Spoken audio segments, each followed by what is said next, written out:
Hello, fellow educators. Welcome to the 28th episode of Teacher's Tint. Still a place to regain your strength after a long day, week, or maybe semester this 2024. I'm your host, Steve G, sharing this second season of our podcast.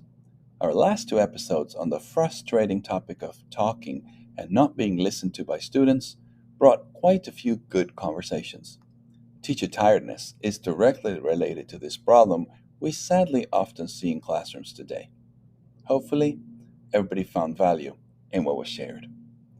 I know that it's been more than the usual 2 weeks since the last episode, but life has been complicated around here and schoolwork has taken a lot of my time.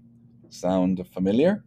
So, I wish to thank my followers for faithfully waiting for the next episode, which I hope won't disappoint. Today we'll look into a different factor that makes many teachers upset. Has anyone ever told you, when you said you were a teacher, anything like, "Oh, that's an easy job, right?" Or, my favorite, "You get lots of vacation a year, huh?" Firstly, we know that people who say such things have absolutely no idea what they're talking about. Secondly, we know for sure they have not taught for a single day in their lives, particularly in the last 15 years. I have been guilty of getting frustrated at such comments myself. So, I have decided instead to make this episode unkindly dedicated to these people in the hope that no more such derogatory comments will ever be made. Amen to that. So, let's talk about all the things I wish non teachers knew about teaching.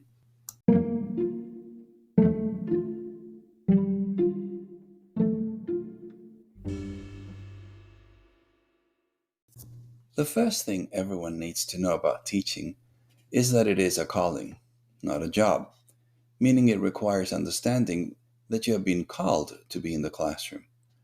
Those of us who teach know this is certainly not a typical 9 to 5 job. More on that on number 3. Recently, a teacher in Peachtree City, Georgia, brought a lot of controversy into the world of education when she declared, "I don't have to love my students to be a good teacher," in disagreement with the expectation that teachers should be loving and nurturing with their students. I clearly see her point, and even agree with her to some extent. Remembering some of the valid points she makes helps us keep a line between our personal and work lives. However, those who go into teaching thinking it is just a job will be in for a little surprise, as we will see next. A second thing to remember is that teaching is one of the most demanding jobs in terms of stretched roles. An educator typically today is also a counselor, dad, nurse, firefighter, preacher, judge, doctor, mediator, policeman, coach, attorney, clown, mom, mentor, advocate, curriculum specialist, role model, detective, and even God sometimes, just to mention 20 roles all off the top of my head. I wonder how many more you fellow educators can come up with. Let me know. It would be funny to make a list. So, let me ask you this. Do you know any other jobs where you're required to be or perform all these duties? Clearly, no. This brings us to the third point that teachers want everyone to know. There's nothing glamorous about teaching. This is the job where you work before your hours to be ready for the job. You work during your hours and then stay after hours to be ready for the next day. No Hollywood red carpet here. Oh, but some people say, don't you have personal days? Well, when you do take them, let me tell you through a personal example what usually happens. Last fall, I took 2 mental health days, only to find myself using half of each just to catch up with work. Glamour? Please. Not here. Number 4 follows the previous truth. Not only is this job not glamorous, but it has become rather dangerous lately. In the last few years, we are sadly hearing of more and more episodes of violence against teachers in the form of physical assaults. These have been mostly from students, but some even from parents. Also, sadly, schools have become the target of shootings in the last 2 decades, which means many teachers' lives are constantly at risk.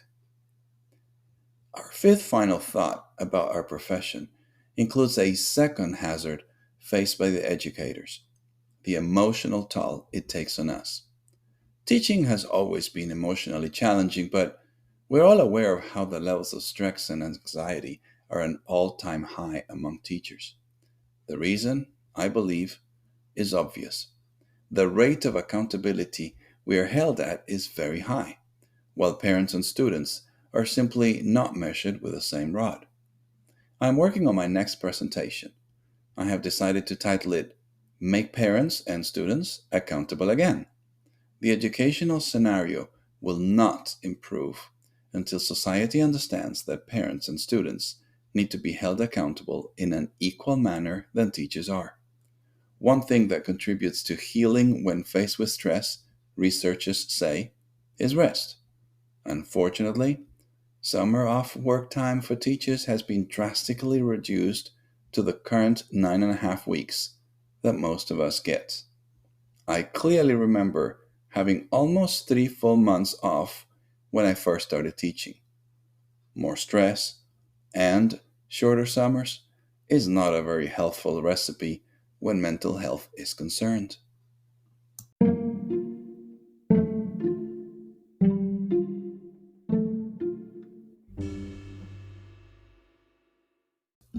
In conclusion, those of us who teach want all non teachers to know these 5 things.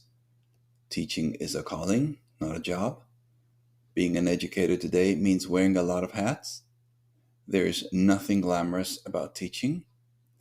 Being in a classroom today is more dangerous than most jobs, and the stress level in the profession is reaching alarming levels.